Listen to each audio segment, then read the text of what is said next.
On the newlywed night of this cousin couple, the husband locked his wife's chastity with an iron garment. His mother warned him that marrying close relatives could result in deformities in their children.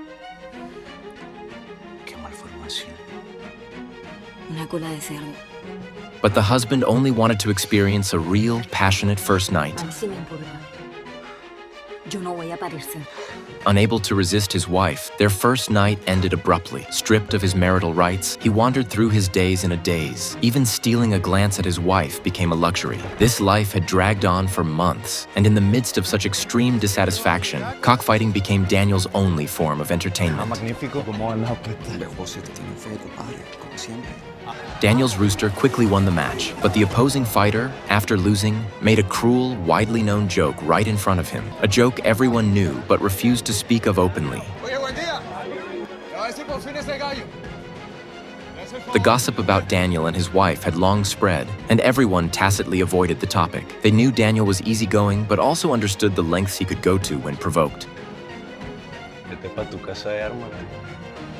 After leaving the cockfighting arena, Daniel snatched a torch from a villager and rushed home to fetch his weapon, his anger mounting. Meanwhile, the young fighter retrieved an even more sophisticated weapon. Everyone knew the duel would almost certainly have a predictable outcome.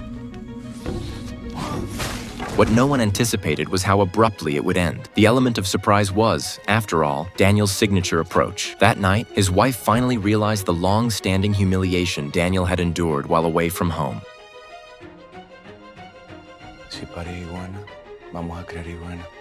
On one side was the prophecy left by the family. On the other was the reality of enduring such shame. She could not decide correctly, but tonight, she only wanted her husband to become a real man. Breaking family taboos, they stayed awake all night. It was the first time since their marriage that they had been completely honest with each other, though that honesty was tinged with anxiety over the prophecy. Before the distant prophecy could come to pass, however, they became subject to a curse from the young fighter. The young fighter who had died in the duel seemed not to have left. Like a lingering spirit, he haunted Daniel. Their lives became restless and disturbed. Whether at leisure, work, or even while sleeping, the presence of this spectral figure tormented them. Eventually, Daniel could no longer endure it.